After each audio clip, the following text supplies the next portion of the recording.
কুহি চুতীয়াৰ ৰহস্যজনক মৃত্যুৰ ঘটনাৰ লগত জড়িত অপৰাধীক ফাঁচি দিয়াৰ দাবীত চিচি বৰ্গত জাতীয়তাবাদী যুৱ ছাত্ৰ পৰিষদ আৰু জাতীয়তাবাদী মহিলা পৰিষদৰ উদ্যোগত বৃহৎ প্ৰতিবাদী সমদল চিচি বৰ্গাঁও আৰক্ষী চকী ঘেৰাও।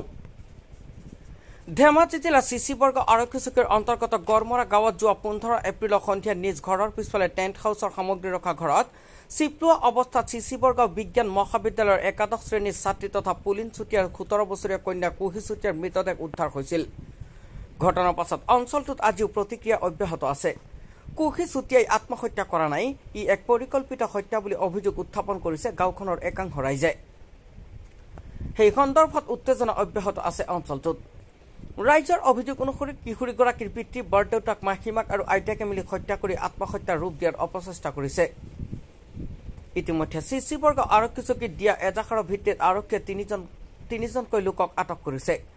ঘটনাৰ লগত জড়িত অপৰাধীক ফাঁচি দিয়াৰ দাবীত আজি অসম জাতীয়তাবাদী যুৱ ছাত্ৰ পৰিষদ, ভগ্নী সংগঠন, জাতীয় মহিলা পৰিষদ, জাগৰণ ব্লক মহাসংঘ আৰু অন্যান্য দল সংগঠনৰ নেতা কৰ্মীসহ প্ৰায় 200 শতাধিক মহিলাইও চিচি বৰ্গাঁও চাৰিআলিৰ পৰা বাহিৰ কৰে এক প্ৰতিবাদী সমদল। প্ৰতিবাদী সমদলটো চিচি বৰ্গাঁও আৰক্ষী চকীত উপস্থিত হৈ আৰক্ষী চকী ঘেৰাও কৰে। মৃত কুহি চুতীয়াক পৰিকল্পিতভাৱে হত্যা কৰা হৈছে বুলি অভিযোগ তুলি হত্যাকাৰীক ফাঁচীৰ দাবী তুলি পৃথকে পৃথকে ধেমাজি জিলা আৰক্ষী অধীক্ষকলৈ স্মাৰক পত্ৰ প্ৰেৰণ কৰে।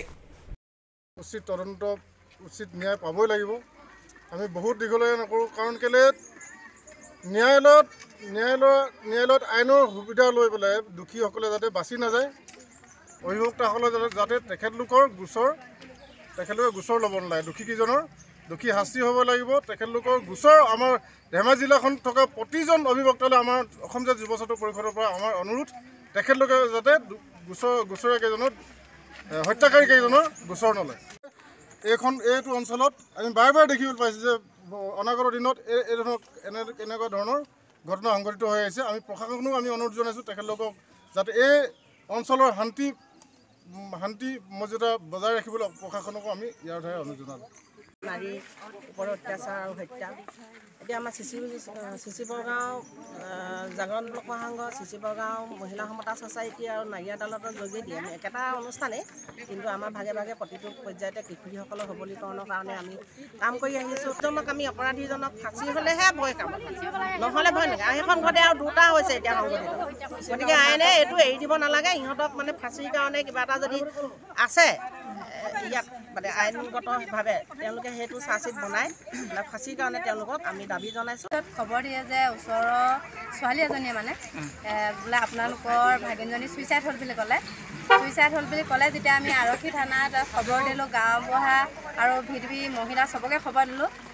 মানে পুলিচ প্ৰশাসন যাওঁতেও অলপ লেট হৈছে, আৰু গাঁৱৰ যি ভিডিবি পাৰ্টি, গাঁওবুঢ়া আৰু লগতে মহিলা সমিতি যাওঁতে মানে লেট হ'ল। আমি গৈ পাওঁতেই মানে কি হ'ল, কুহি যেতিয়া ছুইচাইড ক'লে ন, আমি ছুইচাইড জেগা নাপালোঁ। মানে ঘৰৰ চোতালতে পলিথিন এটা পাৰি পেলাই থৈ দিছে, ৰছী এডোখৰ ওচৰত থৈ দিছে। মানে আমি চালোঁ যে ছোৱালীজনী কোনো পধ্যে ছুইচাইড নহয়। আৰু যেতিয়া ছাৰহঁতে গৈ পালে, ছাৰহঁতে চাওঁতে ছাৰহঁতে মানে জোখ মাখ লৈ যেতিয়া নেকি ছুইচাইড কৰা জেগাডোখৰ চাইছে মেলিছে, ছাৰহঁতে কৈছে যে এইটো ডাইৰেক্ট পৰিকল্পিতভাৱে হত্যা কৰিছে। ছাৰহঁতে হত্যা কৰিছে বুলি কৈ লৈ পিনে ছাৰহঁতে তাত ছোৱালীজনী নাচালে, গাড়ীত উঠাব ক'লে। আমাৰ ওচৰে মানে দুজন মানে মমায়েকে আৰু ওচৰৰ ককায়েক দুজন মানে উঠাই দিওঁতে মানে ছোৱালীজনী গোন্ধ আহিলে। আমি মানে পূৰা মানে আমাৰ মনত পূৰা মানে সন্দেহ আছেই হয়। মানে 15 তাৰিখৰ আগতে হত্যা কৰি মানে লুকুৱাই থৈ দিছে ছোৱালীজনী। তাৰপিছত সিহঁতি ভাবিছিলে চাগে ক'ৰবাত পেলাই দিম। কোনে হত্যা কৰিছিলে? এইটো মানে হৰেণ চুতীয়া বুলি কয়। বৰতাইকে 16 বছৰ আগতে মাকক মানে সাধাৰণ জাতিলাহ এটাৰ লগত মানে কাপোৰ ধুই থকা অৱস্থাত কাপোৰ ধুই থকা অৱস্থাত একে ঘাপে মানে এনেকৈ দাৰ এখনে একে ঘাপে হত্যা কৰি মানে হেৰি কৰিলে। তাৰ 15 বছৰমান জেল খাটি ওলাই আহি পিনে বাপেকক ভাবুকি দিছিলে, ছোৱালীজনী মাৰি পেলাম বুলি ভাবুকি দিছিলে। বাপেকে ছোৱালীজনীক সুৰক্ষা দিব নোৱাৰিলে। আজিকালি মানে নিজৰ মাক বাপেকৰ যদি হাতত ছোৱালীজনী সুৰক্ষিত হ'ব নোৱাৰে, নহ'লে কাৰ হাতত সুৰক্ষিত হ'ব? সিহঁতৰ ঘৰৰ গোটেই পৰিয়ালটোৱে আছে, মানে সিহঁতৰ ঘৰৰ আইতাক, মাহীমাক আৰু বৰতাক আৰু বাপেক গোটেইকেইটাই মানে হত্যাকাৰীৰ লগত জড়িত আছে। ছোৱালীজনী গাটো কেতিয়া চাবলৈ অৱস্থাতে চব জখম। সেইটো মানে এটাই হত্যা কৰিব নোৱাৰে, কেতিয়াও নোৱাৰে। ইমান মানে জখম কৰিব নোৱাৰে ন এটাই হত্যা কৰিলে।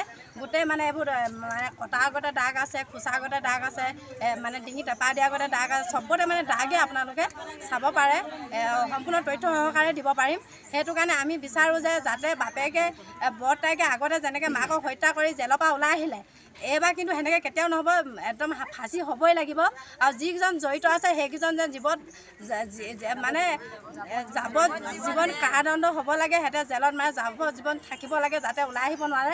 এপ্ৰিলৰ দিনাখন গৰু বিহুৰ দিনাখন কিশোৰীগৰাকীৰ মৃত অৱস্থাত ঘৰত উদ্ধাৰ হ'ল যিটো আমি জানিব পৰা মতে গোন্ধাই গৈছে গতিকে নিজৰ ঘৰত নিজৰ পিতৃ নিজৰ তুলনীয় মাহীমা আৰু বৰদেউতা গতিকে আৰু আইতা গোটেইখিনি ঘৰৰ পৰিয়ালৰ মাজত 16 বছৰীয়া কিশোৰী এগৰাকীৰ ইমান নৃশংসভাৱে হত্যা কৰা কথাটো বৰ আমি সহজভাৱে ল'ব পৰা নাই আমি সেয়ে আজি আমাৰ জাতীয় মহিলা পৰিষদৰ ফালৰ পৰা আমি আৰু আমাৰ তাইৰ লগৰ ছাত্ৰ ছাত্ৰীসকল আমাৰ শিক্ষাগুৰু আৰু আমাৰ আই মাতৃসকল সকলোকে লগত লৈ আমি থানাত আহিবলগীয়া অৱস্থা হ'ল কাৰণ ইয়াৰ আগতো গড়মৰা বা চিচিবৰ গাঁৱত বিভিন্ন ধৰণৰ এনেকুৱা ধৰণৰ ঘটনা সংঘটিত হৈছে আৰু প্ৰায় হৈ থাকে কাৰণটো কি আমি সেইটো ধৰিব পৰা নাই নাৰী বিভিন্ন ধৰণৰ মানে বিভিন্ন ফালৰ পৰা নিৰ্যাতিত হৈছে দুদিনমান আগত 1 জানুৱাৰীৰ দিনাখনে ইয়াত এটা ধৰ্ষণ কাণ্ড সংঘটিত হৈছিলে তাত 3জন অভিযুক্ত আছিলে পিছত গৈ এজন অকৰা অজলা ল'ৰা তাৰ মাজত ওলাই পৰিলে গতিকে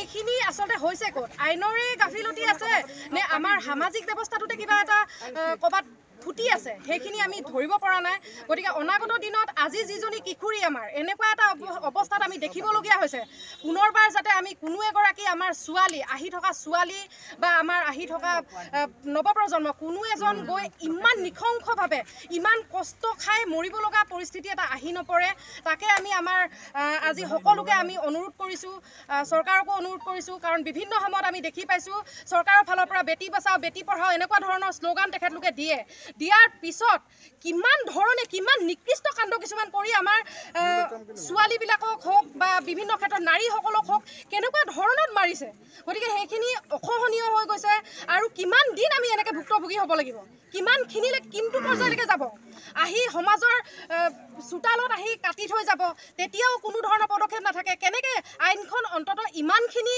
সুস্থ সবল হ'ব লাগে কাৰণ প্ৰত্যেকটো ক্ষেত্ৰত টকা পইচা বা গাফিলতি আহিব নালাগে বুলি আমি আমাৰ জাতীয় মহিলা পৰিষদৰ ফালৰ পৰা চিচিবৰ মহিলা সমিতিৰ ফালৰ পৰা আৰু ৰাইজৰ ফালৰ পৰা আমি গোটেইকেইটা সকলোৱে মিলি এখন মেমৰেণ্ডাম দিয়া হৈছে ইয়াত গতিকে যাতে কোনো পধ্যে কোনো কাৰণত দুখী হাৰি নাযায় আৰু আমি বাৰে বাৰে আমি সকীয়াই দিব বিচাৰিছোঁ আৰু দাবী জনাব বিচাৰিছোঁ এইজন অপৰাধী কোনো কাৰণত ফাঁচি নোহোৱাকৈ শাস্তি প্ৰদান যাতে তেখেতলোকে নকৰে কাৰাদণ্ড নহয় তেখেতক ফাঁচি দিয়াটো আমি বিচাৰিছোঁ আৰু যদি ফাঁচি নহয় তেখেতক কাৰাদণ্ড দিছে বুলি আমি অনাগত দিনত গম পাওঁ ইয়াতকৈ